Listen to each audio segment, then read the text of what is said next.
Hello there. Andrew Gage changing up this conversation. All right. Well, just made it in the nick of time. Oh, man. Woo. Yeah, good thing Joe's downstairs meeting me here at the building because supposedly they lock this building up on weekends. So I guess they discourage corporate people from working on the weekends. They don't want them to come in here and work. Even though I was struggling to get out of my tent shop in time, because I run a tent shop 6 days a week at Old San Diego Tent in La Mesa. And so, of course, because it's more of an art, sometimes it gets difficult to predict time frames, and I will blame myself today because I stacked our schedule a little bit. Too much, and so Barry made it here in the nick of time so that Joe can do a live show just after this show. So we should all be good to go, hopefully, here. So I had to drive a little faster than normal on the 805 coming up here today. Woo! All right, I need to take a nice deep breath of this one. So let's see here. But hey, you know what? We'll just jump right into here, guys, like we always do here. And I want to start off with our amazing president, right? What an amazing job he's done, right? Aren't we so happy? I don't know if he's going to be able to run for president again here in 2024 because medically and mentally and all that fun stuff, he's fallen apart. And then what was it here? He was speaking at a healthcare policy, about healthcare policy in Virginia Beach here this last week. When he told a story about a nurse, he said was named Pearl Nelson. And he said, quote unquote, she'd come in and do things I don't think you learn in nursing school. She'd whisper in my ear. I couldn't understand, but she'd whisper, and she'd lean down and actually breathe on me to make sure there was a human connection. And I'm like, was your wife around when you're telling this story, Joe? Because it seems like it's a little kind of creepy there. But supposedly he's told this story about this nurse before. But again, why is our president talking about some creepy stories from his past? About nurses doing things they shouldn't be doing. I mean, I know you've been in the government for years, and I guess you guys get special treatment by nurses and stuff. Not like us normal folk, whose insurance barely pays for our hospital visit in the first place. But anyways, good old creepy Joe Biden there. Yeah, I know. Oh my gosh, what a disaster. I mean, look at most of our presidents though, right? They really have been. Maybe it's just better not to have a president. Then we wouldn't have anyone to argue over. Then we couldn't say this person's been a bad president. I mean, I don't know. At this point right now, guys, our government's just a joke.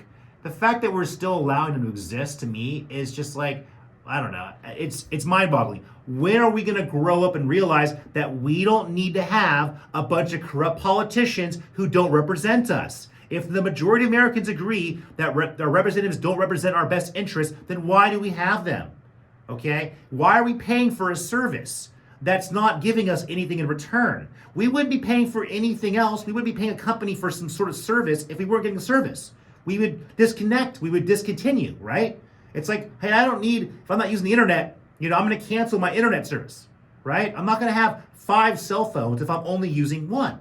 Well, there you go, guys. It's as easy as that. Anyways, all right, back to it here. The Supreme Court's conservative majority on Tuesday, this is a good one, seemed deeply skeptical of the legality of the Biden administration's plan to wipe out more than $400 billion in student debt, heightening the prospect that the justices would daunt efforts to forgive the loans of tens of millions of borrowers. Good. People took out student loans. They should have to pay them back. They were adults. They made a decision. And you know what? And if you're struggling to pay off your student loans, good. Because then maybe you're going to learn a lesson in life saying, hey, maybe you should be a little more cautious before you start taking out loans. And also the fact that a lot of people got loans for an education that's kind of worthless. A lot of people, did you think about the fact that maybe the degree you're going to get isn't going to correlate and directly into a job that's going to pay you enough to actually pay that loan off? Again, should have thought about beforehand. Just like if you buy a car and get a loan and the car ends up being, not very good, I don't know, or you're stuck with it. Maybe you can't sell for much. That's your fault. So anyways, I'd like to see that whole student loan forgiveness thing thrown out there. Because again, if you're going to forgive student loans, I'd want you to forgive business loans as well too, to help out all the small business owners out there. That would be fair, right? And then you just wipe out all loans altogether. How about all the car loans? How about just wipe out the banks while we're at it? How about a clean slate, right? There you go. But what started like next month, give me a time to indebt myself some more before we wipe out the debt. That'd be a good idea there. So, Oh, I got so many fun notes here. But indicate getting back to one of the things we talk about here a lot on the show is how we're always getting ourselves into trouble and stirring the pot here and messing with other countries. But I guess new intelligence has prompted the Energy Department. Oh yeah, this is to do with the C word. All right, I was like, what is this right here? So there's the Energy Department. I don't know why the Energy Department is doing this, but to conclude that an accidental laboratory leak in China must most likely cause the coronavirus pandemic, although U.S. spy agencies remain divided over the origins of the virus. Of course, China accused the United States of politicizing the coronavirus pandemic again on Monday in response to reports that the Energy Department had concluded that the leak triggered the spread of COVID-19. On Tuesday, Chinese state-run media warned Elon Musk that he was risking his relationship with China after he retweeted the U.S. government's low-confidence assessment that COVID originated in the Wuhan laboratory. Now, what's funny about this is we've already been blaming China the entire time for COVID, right? Because originally, supposedly, it came from a bat in a wet market at Wuhan.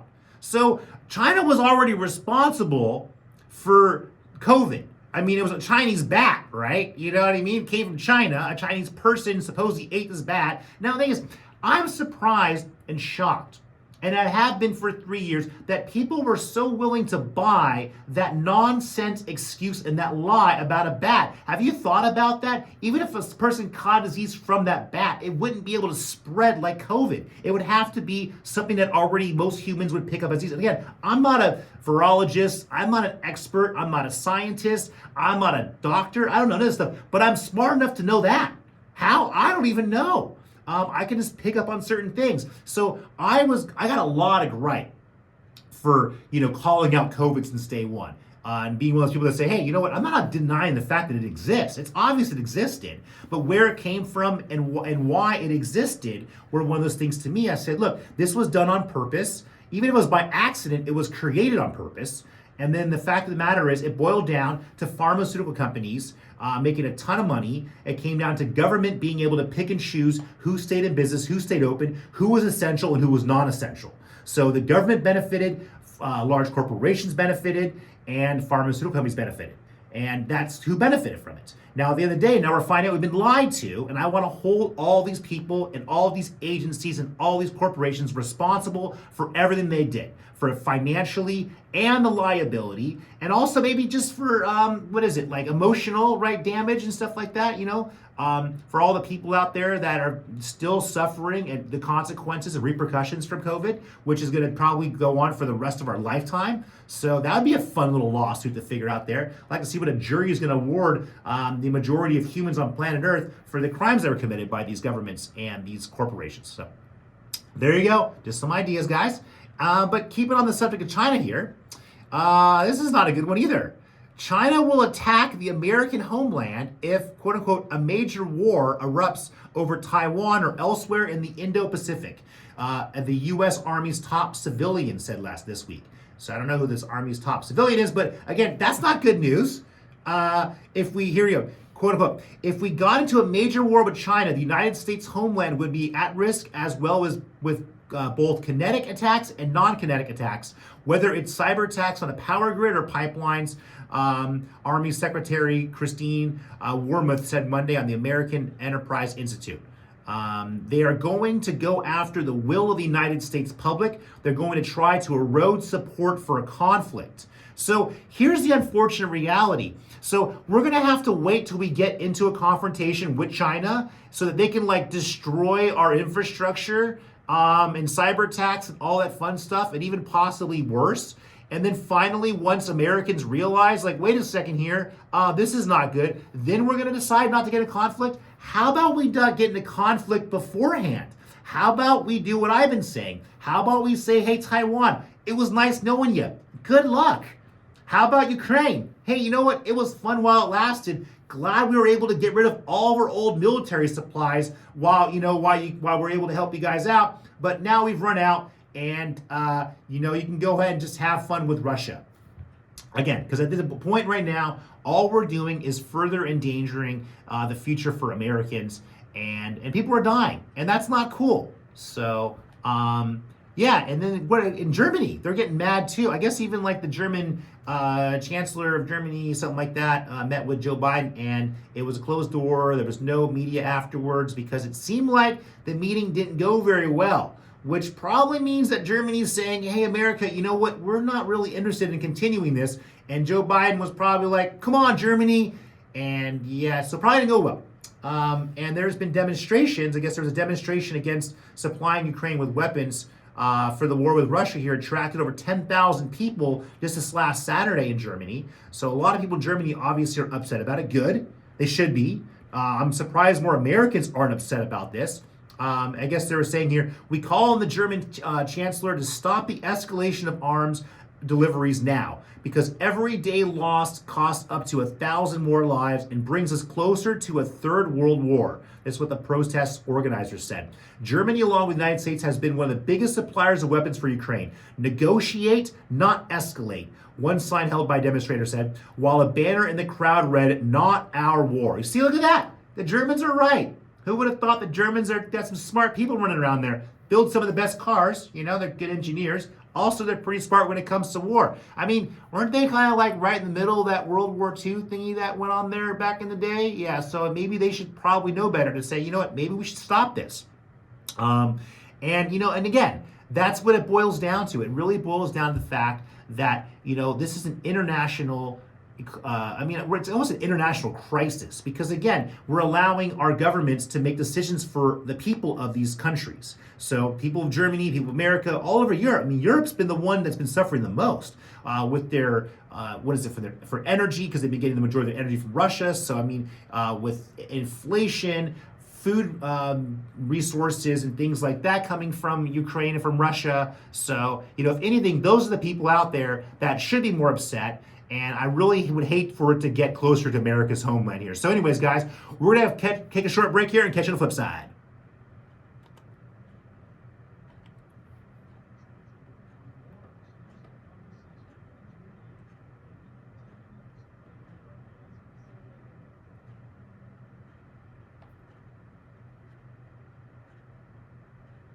Good, whatever you are. Let's do it.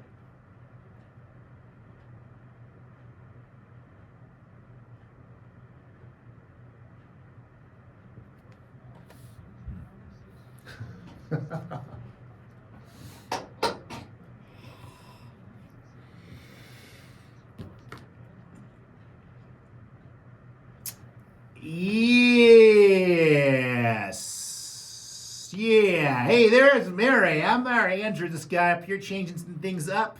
Maybe not changing things enough. Maybe that's the problem. After, now almost 2.5 years of the show, and I'm not going to blame myself, but not that many things have changed. Some things have changed for the worse. Maybe a few things have changed for the better. I mean, we've supposedly now, to touch base back on that C word, that big old COVID thing, right? The biggest drug deal in human history. I guess supposedly, we've ended all of our emergency orders and things like that. So 3 years later, so now I guess the emergency's over now. I guess is maybe symbolic at most, but I guess that's good, right? So the COVID emergency's done now, so that's happened, and then now we have war with Ukraine, and pretty soon war with China, and I don't know, maybe in a couple more years we're going to be getting into battles with other people too. Because humans like to fight. Why are we always fighting? I mean, didn't these parents teach these kids anything about fighting? That it doesn't really solve any problems? I mean, again, I've mentioned before, the only problem that fighting solves is when everyone's dead and then there's no one left to fight. But see, again, I don't think that really solves the problem. So, anyways, I would hope and keep my fingers crossed that here in the future, we start learning from our mistakes of the past. So that's one thing I'm going to say today, and just put it out there in the air and see what it does something there for us. But getting a little closer to home here, so we're gonna jump back over here to good old California. And speaking of lawmakers here, just that term, lawmakers, like landlords, right? Yeah.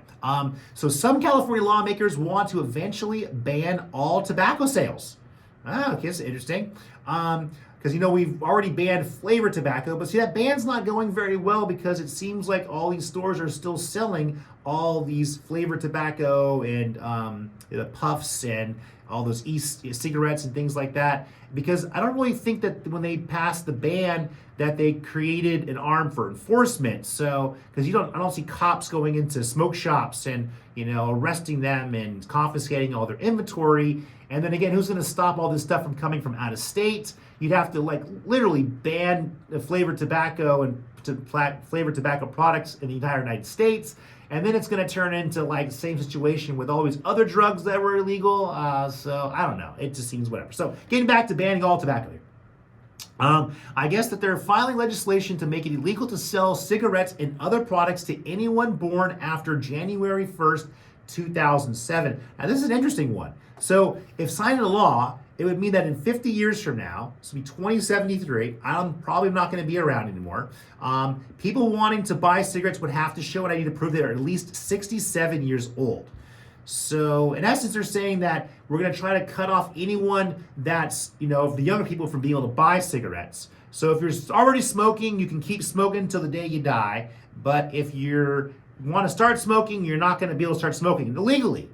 Now this is cigarettes. Because remember, marijuana is legal. So you could just smoke all the marijuana you want, but you can't smoke cigarettes because cigarettes are going to kill you and marijuana smoke's not going to kill you. Even though actually, arguably, it's probably not good to smoke anything at all. I don't know. I mean, you go by a campfire and just inhale all that smoke. People die from smoke inhalation. It happens. That's, I think, probably most people in fires, they die from smoke inhalation, not from actually burning alive. Either way, it doesn't sound like a pleasant way to die.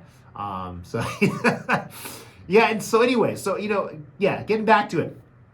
Good luck with that, guys, and I love to see it here because California loves passing laws. They like the best at it. We have so many laws. I don't think even our lawmakers know how many laws they've already passed and things like that. And then, of course, police officers and the courts, I don't even know how they keep track of it, how they're able to force it. They blame cops for all these things. And they're saying, hey, let's start have you seen the California law book? It's like 3 Bibles put together. How many people out there have read the Bible? Actually, that probably a few people have read the Bible. Anyway, I haven't, so it's way too big for me. Anyway, okay, so Sanyo Gas and Electric. All right, so we're coming even closer to home here. Officials said here that the company is spending $16 million on a pair of programs. All right, this is good. $6 million to help customers grappling with high utility bills due to the recent spike in natural gas prices in California, and $10 million to bolster community resources for residents in general who are financially strapped. So this is good news, right? I mean, STD is going to give away $16 million. Wow, to help people. Now, of course, I would be like, well, why don't you just charge us less? Why are you charging us more and then you're going to give us some money back? And of course, not everyone back, just to help some customers and some bolster community resources, wherever that is, okay? But see, here's the kicker. On Tuesday, the day after they said they're going to give $16 million out here, Sempra reported their 2022 earnings. Let's see here. Among its holdings, the company reported the SDG&E posted profits of $915 million in 2022. And in 2021, SDG&E earned $819 million. So SDG&E earned almost $100 million more dollars this year than last year, and they're going to give back about 16. So they're still making like 75 to 80 million more dollars than they did last year, and so they're going to kick back a few of these. Remember, why are we allowing these utilities to be corporate owned and controlled anyways by shareholders? I mean, these should be literally, it should be not privatized, it should be a public utility, and there should be no profit. So if there's no profit, then the ratepayers, okay, would in essence pay for whatever the cost of the energy is. And that way we take out the middleman. That's the right way to do it. And plus, it's our energy. It's Americans' energy. They're taking our natural gas. The way how we're producing electricity is coming from our resources, which the residents of this area, this city, this state, and this country should own, and we should control it and not allow people to profit off of it. So there you go. And even, I guess, like Sempra here, which owns SoCal Gas, reported $600 million in profits. So, and then what here? Another one here, largest Lone Star State in Texas. Another Texas utility reported $736 million in profit. So these guys are making a ton of money while our rates are going up. Just like the gas companies, look at all the profit they're making. The airline companies, all the profit they're making. That explains why the prices are going up. Yeah. So they're blaming inflation, yet they're creating inflation by increasing prices, by increasing their profits, and leaving all of us poor folk, sitting on the side here, broke. Not cool. I know, all of us peasants out here that have to work for a living. And some other unfortunate stuff that I'm not really cool with here, but we have that sewage issue going on here in good old Tijuana. Supposedly, they were saying now that there's sewage-linked bacteria in sea spray aerosols. So even now in the air from sea spray, we have bacteria in the air. So now it's not just dangerous to be in the ocean in Imperial Beach and Coronado and all that, but even breathing the sea air is going to be able to get you sick. That's not cool. So yeah, we should really ramp up taking care of that issue right there. And I know we've got the funding for it, but it's sort of saying it's going to take us, 5 more years to get the new treatment plant built. And that's only going to solve the problem, 75% of the problem. So looks like we're going to be dealing with sewage for the rest of our lives because maybe we have too many humans using the toilet. Yeah, less people flushing stuff down the toilet maybe means less, poop in our ocean. I don't know, just correlating things together. Oh, good old Todd Gloria. Oh man, this guy is such a little child.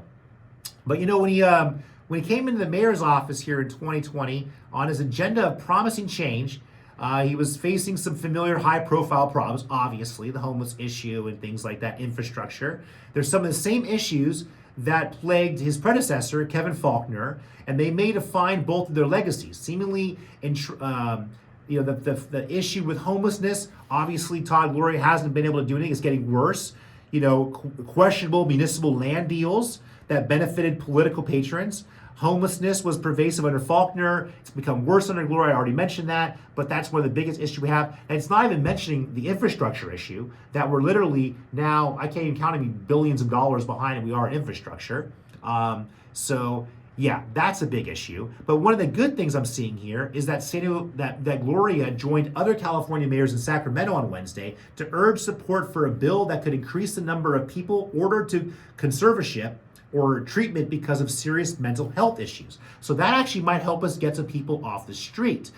Even county leaders are exploring setting up dozens of small houses for the homeless in Santee after a similar plan fell through in Lakeside. See, now this actually kind of sounds like my idea of creating a camp out in the middle of the desert and sending all the homeless there, the ones that we can't be helped, that don't want treatment, that want to keep doing drugs and want to keep breaking the law. You send them far away from everybody else, okay? That's how we're going to solve homelessness. I mean, they're going to have to go away. Sorry to say that, guys. And I really don't care where they go. That's not my problem. People get evicted from their apartments and from their house. They get evicted from their apartments for not paying rent. Okay, you get your house foreclosed on. You lose your house if you don't pay your mortgage. So why should we be treating these homeless people any different? You guys can't pay your bills. You can't stay here on the sidewalk. Bye-bye now. It's easy as that.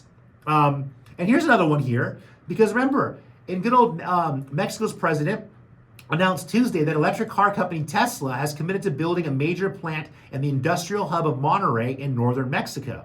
So remember, I mentioned this on the show before, but I think it was maybe the end of last year, but the president of Mexico said they're no longer going to be allowed to make beer in Monterrey, northern Mexico, because they're running out of water. So instead of making beer, they're going to start making Teslas in Monterrey. Yeah, I drive a Tesla, but I also drink Mexican beer. I'm kind of torn on this one. I don't know if I should be excited about this or not. But I think they should make Teslas and make beer in Monterrey, Mexico.